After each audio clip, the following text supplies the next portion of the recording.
saber? Isso que eu tô pensando é uma viagem. Eu vou focar em uma área só e vou avançar só nessa área. E foda-se o resto. Quando eu chegar lá, eu penso no resto. E eu foquei só na área de carreira.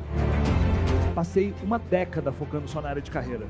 Com isso, comecei a quebrar financeiramente, aí recuperava financeiramente, quebrava de novo, mas eu fazia tudo para crescer, tudo para ser maior no que eu fazia.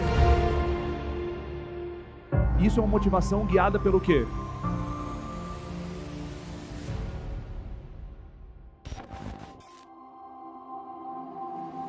Desde muito pequeno, eu começava a me questionar por que tinham pessoas que tinham vidas de um jeito e outras pessoas tinham vidas do outro. Eu tinha 11, 12 anos. Por que irmãos dos meus pais, os meus tios, tinham vidas tão diferentes? Por exemplo, por que minha tia vivia brigando e não conseguia ficar num relacionamento e brigava com os filhos e brigava com os maridos que vinham, enquanto outra tia minha tinha um relacionamento magnífico? Por quê?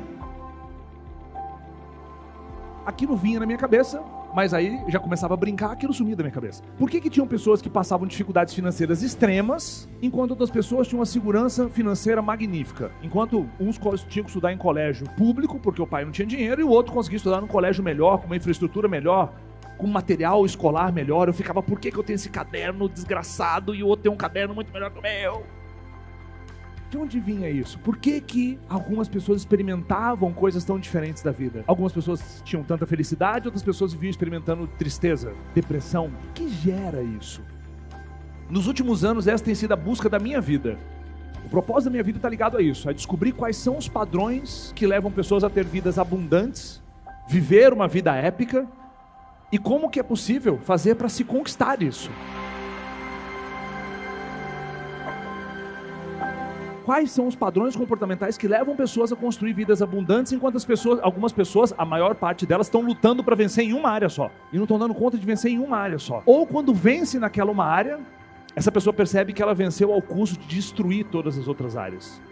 Quem já experimentou isso alguma vez na vida? Edificar uma área só e perceber que você destruiu todo o entorno para edificar aquela área. Quem já experimentou isso? É terrível. É uma sensação de frustração imensa, é das piores que existe, porque você conquistou tudo o que você mais queria e percebeu que agora você tem um prédio construído e tem um monte de pântano ao seu redor. Aquele prédio não vale nada. Talvez você se tornou uma pessoa de destaque na sua carreira, ao custo de destruir suas finanças, seu relacionamento. Você tem um câncer, você tem uma doença terrível, ou a sua saúde está completamente fora, você não tem mais conexão com o Criador.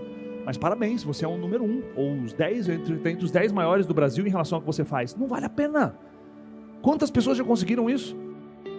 Ou talvez você se dedicou completamente a uma única área da sua vida, e essa área foi família, relacionamento, família. Você virou para cuidar dos filhos, e você cuida dos filhos, e no curto prazo você jura que é a melhor opção, e aí você molda toda a sua vida para cuidar dos filhos, porque agora os filhos são a coisa mais importante. Aí você coloca a família, os filhos acima de tudo, acima das suas finanças, da sua carreira, da sua conexão com algo maior. Então eu comecei a perceber isso. Qual era o padrão que existia na mente dessas pessoas, que faziam essas pessoas conquistarem êxito em uma área ou outra, e não avançar em várias áreas que são realmente importantes? A área de carreira, trabalho, é uma área importante, sim ou não? A nossa missão de vida, na maior parte das vezes, é realizada no nosso trabalho, com o nosso chamado. Maior parte das vezes está ligado ao seu trabalho. O trabalho é uma área muito importante. Você precisa encarar isso. A parte de finanças, prosperidade financeira, é algo importante, sim ou não? Dinheiro, muito dinheiro. Você ficar rico, dinheiro para realizar tudo o que você quer. Rico, rica. Quando eu falo isso, o que gera em você? Talvez gere em você algo do tipo assim: ah, mas eu nem preciso disso tudo. Ai, mas para quê? Dinheiro igual a problema. Dinheiro é algo extremamente importante. E o que aconteceu? Eu comecei a perceber o seguinte, que existiam pessoas que conseguiam ter vidas mais felizes, enquanto outras pessoas não. Algumas pessoas tinham ótimos relacionamentos e outras não. E sabe o que ficou claro? Quando eu achava, por exemplo, 3 pessoas da minha família, porque o meu campo de pesquisa era aquilo ali, eu comecei a perceber que as pessoas que tinham mais eficiência financeira, eram mais prósperos, tinham os mesmos comportamentos. Ou seja, existia um padrão. O ser humano vive repetindo padrões o tempo todo. E eu comecei a perceber isso. Caramba, existe um padrão. Casais da minha família que tinham solidez de relacionamento, tinham um padrão de tratativa um com o outro, de respeitar a ordem dentro do relacionamento, de honrar os sonhos uns dos outros. Eu falei, caramba, tem padrão aqui também. E eu falei, poxa, faz sentido. O negócio é viver a vida realmente em abundância.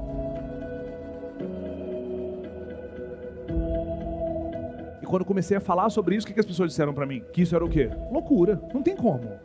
Todo mundo ao meu redor dizia o seguinte, peraí, mas se você for melhorar a sua parte física, você não vai conseguir enriquecer. Eu falei, mas como assim? Como que não dá? Olha o que as pessoas me falavam, me mostra alguém que é rico e tem um físico incrível. Eu não conseguia achar essas pessoas realmente. Porque hoje em dia é muito mais fácil, com a internet você acha. Mas lá na década de 90 você não conseguia achar. Eu falei, eu não conheço ninguém realmente. Aí você começa a levar isso para o campo do é impossível. Não tem como, ou você é rico, ou você é temente ao Criador, ou você é conectado a uma força maior, não tem como. Porque para enriquecer você tem que passar alguém para trás. Eu falei, meu Deus do céu, será que é assim mesmo? Só que eu ouvi isso tantas vezes, isso foi martelando a minha mente, solidificando crenças na minha mente, que eu falei, quer saber? Isso que eu estou pensando é uma viagem. Eu vou focar em uma área só, e vou avançar só nessa área. E foda-se o resto. Quando eu chegar lá, eu penso no resto. E eu foquei só na área de carreira. Passei uma década focando só na área de carreira. Com isso comecei a aumentar a gordura no corpo, com isso comecei a quebrar financeiramente, aí recuperava financeiramente, quebrava de novo, mas eu fazia tudo para crescer, tudo para ser maior no que eu fazia. Isso é uma motivação guiada pelo quê? 3 palavrinhas, 3 letras, guiada pelo ego. Crescer, crescer, crescer a qualquer custo, crescer, crescer, crescer. E eu comecei a perceber que eu comecei a chegar num nível que eu queria, mas eu não estava o quê? Feliz. E essa é a pior derrota que existe.